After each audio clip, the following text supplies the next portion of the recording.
SRH CEO Kavya Maran, అదేవిధంగా sensational music director Anirudh Ravichander ఇద్దరు కూడా పెళ్లి బీటలు ఎక్కబోతున్నారంటే అవుననే సమాధానం వినిపిస్తుంది. మరి వీళ్ళిద్దరు పెళ్లి గురించి గత కొద్ది కాలంగా సోషల్ మీడియాలో హాట్ టాపిక్ అయిన సంగతి మనకు తెలిసిందే. అయితే దీనిపైన అనిరుద్ రవిచందర్ ఖండిస్తారు కూడా.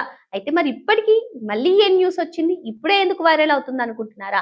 అనిరుద్ రవిచంద్రన్ రిలేటివ్ అయినటువంటి, అదే విధంగా ఒక సీనియర్ నటుడు కూడా అని మనం చెప్పుకోవచ్చు, మహేంద్రన్ గారు ఒక ఇంటర్వ్యూలో ఒక సెన్సేషనల్ న్యూస్ చెప్పారు. అదేంటంటే అటు కావ్య మారన్, ఇటు రవిచందర్ ఇద్దరు కూడా, అనిరుద్ రవిచందర్ ఇద్దరు కూడా పెళ్లి చేసుకోబోతారు. వీళ్ళు బెస్ట్ జోడీ అని కూడా ఆయన ప్రశంసించారు. అంతేకాదండి, కావ్య మారన్ ఒక సాధారణ అమ్మాయి కాదు, సింగిల్ హ్యాండ్ తో ఎస్ఆర్హెచ్ టీమ్ ని మొత్తాన్ని సమర్థవంతంగా నిలబెడుతుంది అంటూ ఆమె కావ్య మారన్ని ఓ పైకి ఎత్తేసారని చెప్పుకోవచ్చు. సో వీళ్ళిద్దరు పెళ్లి న్యూస్ అయితే మరోసారి సోషల్ మీడియాలో సెన్సేషన్ గా మారిందని చెప్పుకోవచ్చు. మరి అనిరుద్ రవిచంద్రన్ రిలేటివే ఈ న్యూస్ చెప్పారంటే ఇది కన్ఫర్మ్ న్యూస్ అంటూ కూడా అటు అనిరుద్ రవిచంద్రన్, ఇటు కావ్య మారన్ ఫ్యాన్స్ అయితే వీళ్ళిద్దరు పెళ్లి ఫిక్స్ అంటూ పోస్టులు కూడా పెట్టేస్తున్నారు. ఏదేమైనప్పటికీ తన క్యూట్ ఎక్స్ప్రెషన్స్ తో, తన హావభావాలతో ఎప్పుడు స్టేడియంలో హుషారుగా ఉండేటువంటి కావ్య మారన్ కి మ్యారేజ్ అయిపోతుంది అంటే ఇంక తన ఫ్యాన్స్ ఏముంది డీలా పడిపోయారు. కానీ వీళ్ళిద్దరి పేరు గురించి గత కొద్ది కాలంగా సోషల్ మీడియాలో హాట్ టాపిక్ అవుతున్నటువంటి నేపథ్యంలో